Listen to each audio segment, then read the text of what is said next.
언론 그리고 권력의 힘으로 전략적 봉쇄수를 쓰는 것. 그러나 이번에는 까불다가 임자를 제대로 만난 것이다. 반갑습니다. 김영현TV입니다. 이준석이 말이죠. 언론과 유착되어 있고 공권력과 또 그런 사법기관들과도 끈끈한 정을 나누지 않았을까라고 생각해 보는데요. 이제까지 미꾸라지처럼 잘 빠져나갔었는데요. 허은하 임자 제대로 만난 것 같습니다. 가볍게 허은하를 무시하다가 정치적 우위를 점하려고 했지만 오히려 허은하에게 철저하게 반격을 당하는 상황인데요. 재밌습니다. 자승자박이다 라고 하죠. 이준석이 저지른 일들이 결국 자신을 올가매는 상황이 되어가는 것 같습니다. 그러니까요. 적당히 까불었었어야죠. 이준석이 정치 자금 부정 사용으로 고발이 돼가지고요. 중앙지검 공공수사부에 배당됐다라고 합니다. 이 중앙지검에 이준석과 관련된 사건이 또 있는 것으로 알고 있는데요. 이준석이 정당 보조금을 부정하게 사용했다라는 취지로 고발이 됐고 검찰이 검토에 착수한 것으로 보이는데요. 이 천하람도 같이 그리고 이주영 의원도 같이 고발을 당했다라고 해서 같은 부서에 배당됐다라고 합니다. 그러니까 이준석이 뭐 돈을 해프게 썼다라기보다는 약간 백디시 개념으로 지불은 한 1억 했는데 실질적으로 1,000만 원짜리를 1억에 놓고 뒤로 9천만 원 땡겨받지 않았을까 이런 의혹도 포함됐고 좀 지저분합니다. 고발장 내용에 보면요. 당 산하 혁신연구원장일 때 그러니까 이준석이 당 산하 혁신연구원장으로서 거기에 돈을 많이 땡겼습니다. 6억 6천만 원 보조금 동결한다라더니 1억 6,555만 원을 이 혁신연구원장일 때 땡겼었죠. 그럴 때 이제 공개 입찰 규정도 어기고 우호적인 정치 컨설턴트에게 5,500만 원 상당의 연구 용역을 맡겼다라는 주장도 포함되어 있는데요. 아마 박성민 정치 컨설턴트에게 돈을 준 것으로 지금 언론이 보도를 하고 있죠. 검찰은 고발장을 검토한 후에 이 사건을 직접 수사할지 경찰 등 다른 기관으로 보내질지 결정할 예정이다 라고 하는데요. 상황은 뻔합니다. 뭐 다른 것은 다 피해갈 수 있다라고 해도 배임 혐의에 대해서는 문제가 있다라는 거죠. 그런데 이 와중에 자기 굿즈 만들어 팔고 홍보 영화를 찍어대는 이준석 정신 상태가 보통은 아니다라는 거고 요거를 총 종합해 봤을 때 개판이다라는 표현이 가장 맞지 않을까라는 생각을 하는데요. 이준석에 관련된 부패, 비리 의혹 6가지로 정리를 해봤습니다. 영상 시작하겠습니다. 구독과 좋아요 버튼 꼭 눌러주시고요. 끝까지 시청 부탁드리겠습니다. 아직도 김영윤TV를 구독하지 않으신 분들은요. 구독과 알림 설정 부탁드리겠습니다. 큰 힘이 되고 있습니다.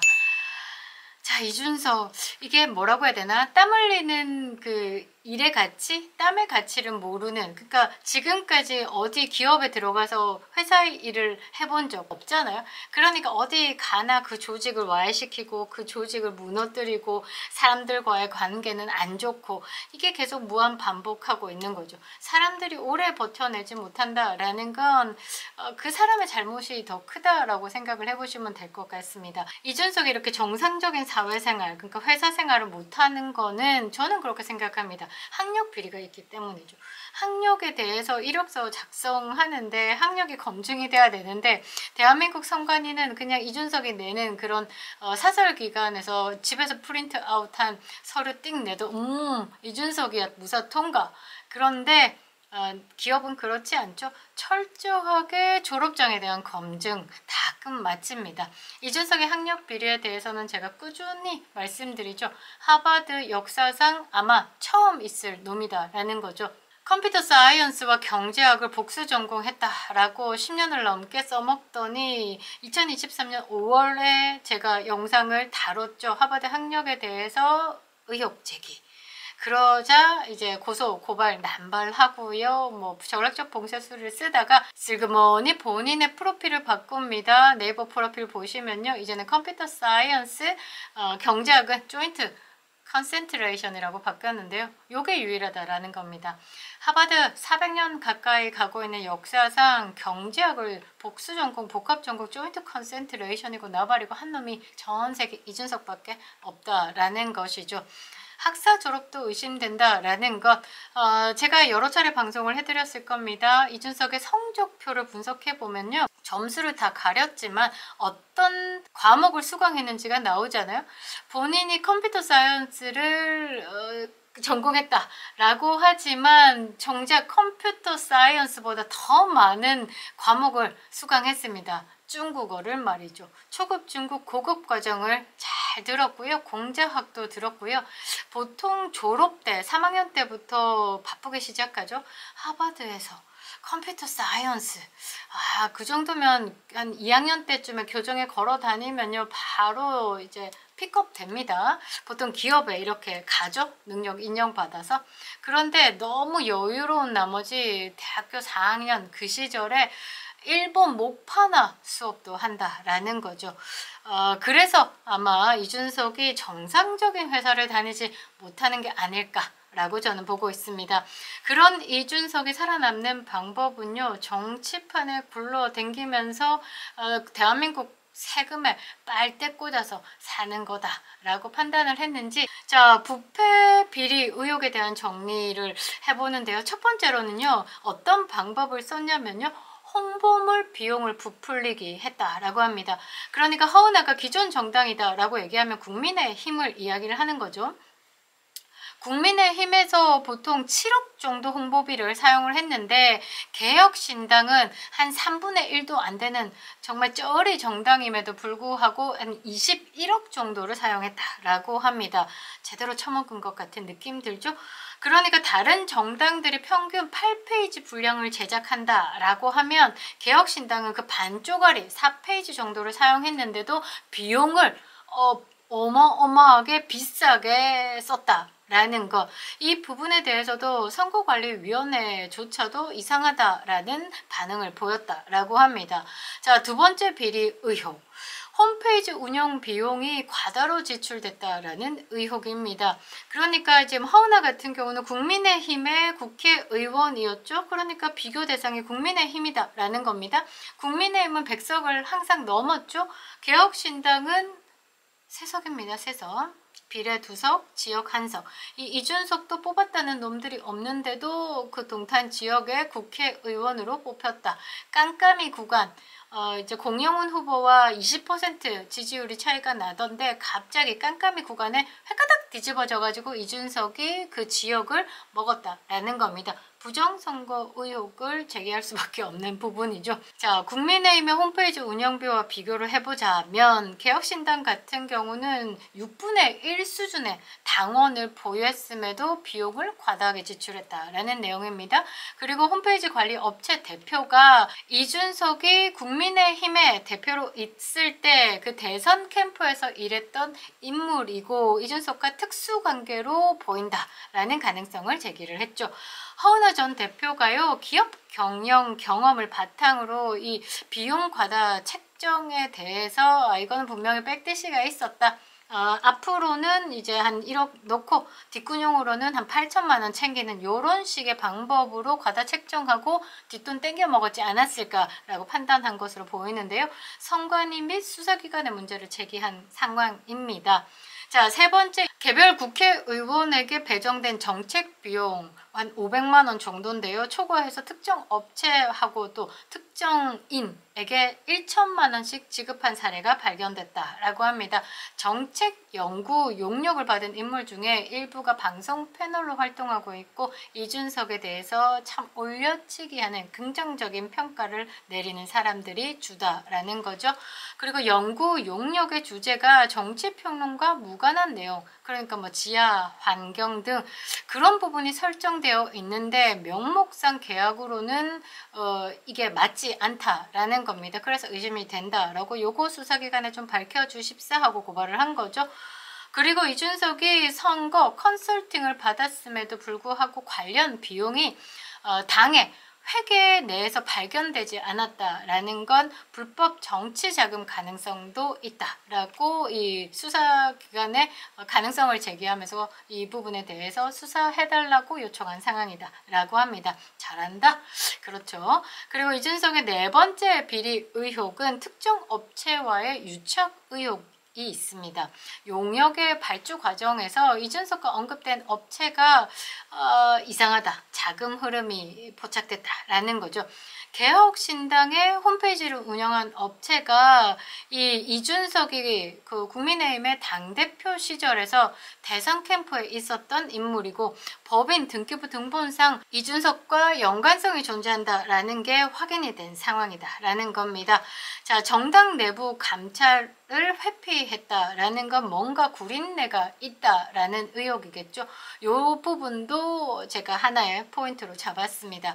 당무감사를 요청을 했는데요. 허나가 당대표 때 이준석도 그렇고 천하람도 그렇고 이거를 지도부가 해체를 시켰다라고 합니다. 하는 짓이 빤하죠. 그러니까 지금 선관위가 본인들의 감사를 거부한 거와 같은 느낌이다라고 보시면 될 것 같습니다. 내부 감사가 진행되면서 회계 문제, 용역 발주의 비리가 드러날 것을 우려한 것으로 해석이 되는 점이죠. 마지막으로 이준석이 당대표 직인을 불법적으로 사용했고 재정 집행도 독점했다라는 의혹입니다.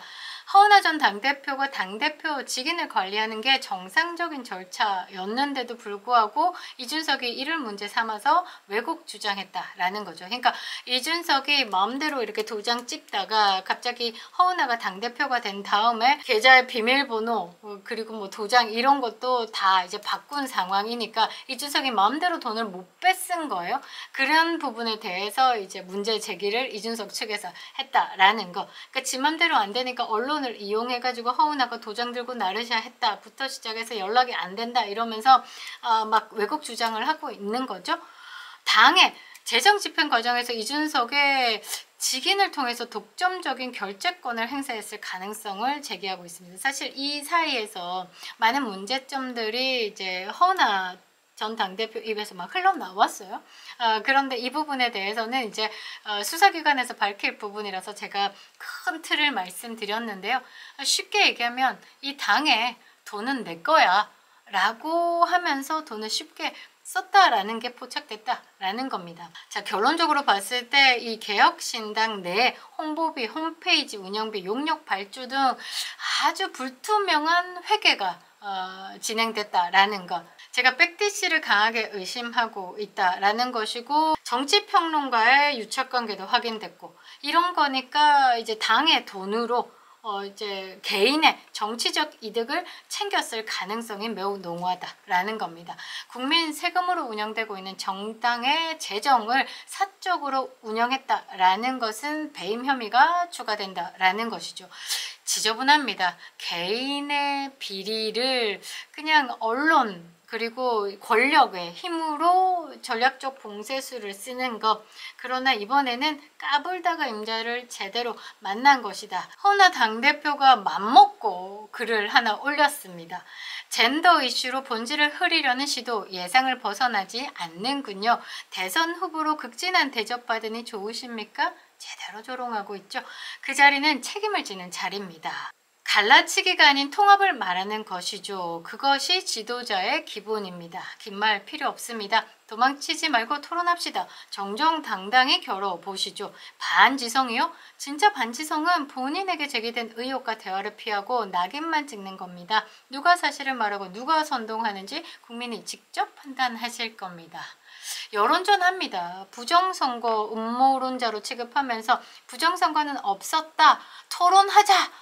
결국은 2월 14일 프레스센터 2시에 나타나지 않았습니다. 외신 기자들 앞에서 증거 앞에서 말할 수 없는 상황이 될 거다라고 생각했는지 코빼기도 보이지 않았죠. 이제 부정선거는요 사실 검증의 차원이 돼버렸죠.